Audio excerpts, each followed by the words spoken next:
In your 33 years, and if you were to look back or give advice to somebody in their 20s or 30s, and just how do you build long-term wealth? What are some of the secrets? Because we always talk about the rules to investing, and we're supposed to teach our clients to not make mistakes. But what do you think some of the biggest factors to build that long-term wealth, or what advice would you give to that young investor so that they could get to 50 or 60 or in retirement and be in a really, really good position where they didn't have to worry so much about their income going forward? There's a couple things. Number one, investing is a habit. And, you can't wait until you have what you think is enough money to invest. So one of the things I kind of do when I'm meeting with clients, and I'm even meeting maybe with some of their young children and people that really have not started and they feel bad. I say, one of the little games that I play with people, and I do this myself even to this day, is I never carry change in my pocket, and I never give a penny, nickel, dime, or quarter to a cashier. So if I'm standing next to a cashier and I bought something and it's $1.03, I'm going to give $2 to the cashier. Now I'm going to have all that change in my pocket. And when I come home every night, I always put away my nickels, dimes, quarters, and pennies. And you would be surprised, just that little stupid thing that you could teach your grandchildren, your children, that can be $700, $800, $1,000 in a year. Now, that's obviously not a lot of money for the kind of listeners we're talking to, but it is a great message for the listeners to help their grandchildren just start saving. Then I tell people, which is a fact, that if you're not investing, when you're 30, making $30,000, you're not going to invest when you're, 50, making $150,000. So investing is, number one, a habit. And I always tell people it can be painful. And it really should be painful because you get to choose your financial pain. You either kind of put maybe more money in the market, in investments, in your 401ks, your IRAs today, more money than maybe you think you can afford to do to eliminate the pain down the road as you retire, or you simply don't put money in today and you wake up down the road and then you have pain for the rest of your life because you can't retire. So investing is, number one, it's a choice. And number two, it's a habit. And number three, it's kind of like a charity, but you are the charity. You want to give until it hurts. See, and I've had a different relationship with investing.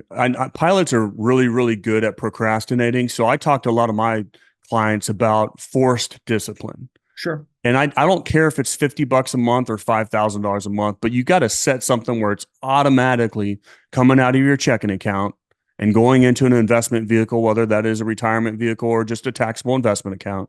Mm-hmm. And don't ever shut that off. Only bump it up because it's paying yourself first. It's dollar cost averaging. And the biggest factor with investing is the time factor. That compounding interest over time is huge. I wish I would have been a better investor in my 20s. Because if I was a better investor in my 20s, I'd be in a totally different position today because of that time factor.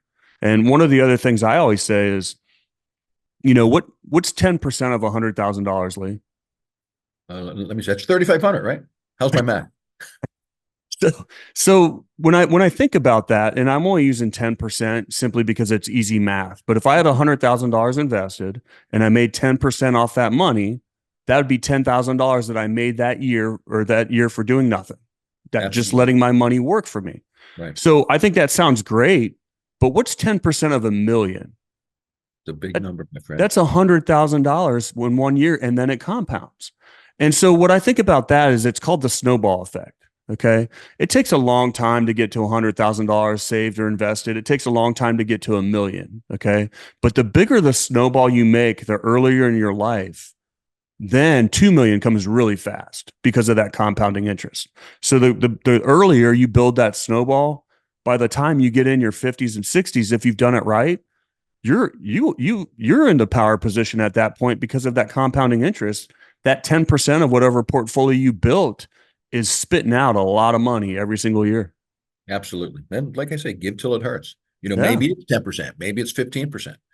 But the bottom line is, it's got to be an automatic pilot. Just like maybe your utilities automatically come out of your checking account. You want that investment account to be funded automatically so you don't have to think about it. And that's where you pay yourself first. You should be paying yourself before you even pay the utility bill. Now, obviously, I'm not saying don't pay the utility bill, but in order of importance for your financial future, paying yourself first would be the better way to go. Um, so I don't know. When I start seeing that engine working and you see it happen over the years, it's pretty powerful. And I wish I could stress the importance of it. I have a few pilot clients. They're young Delta pilots, and it's really awesome because they're at a legacy airline already at like 28 years old. Okay.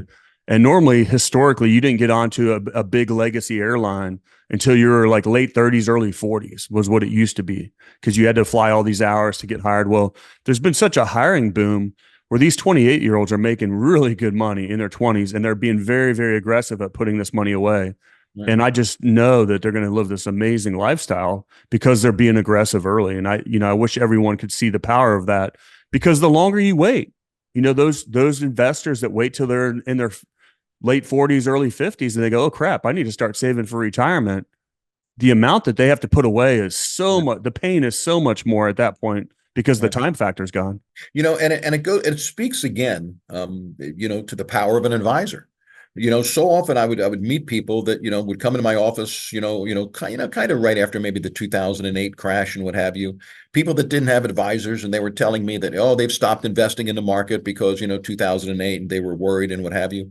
So the real power of an investor, working with an advisor is number one, you set up a plan. You set up that automatic direct withdrawal from an account as a direct deposit into one of your investment accounts. And when the market starts going sideways, the discipline that you may not have as an investor due to the fear and anxiety and the emotional turmoil, a good financial advisor can help you sidestep that so you continue to be investing in your future.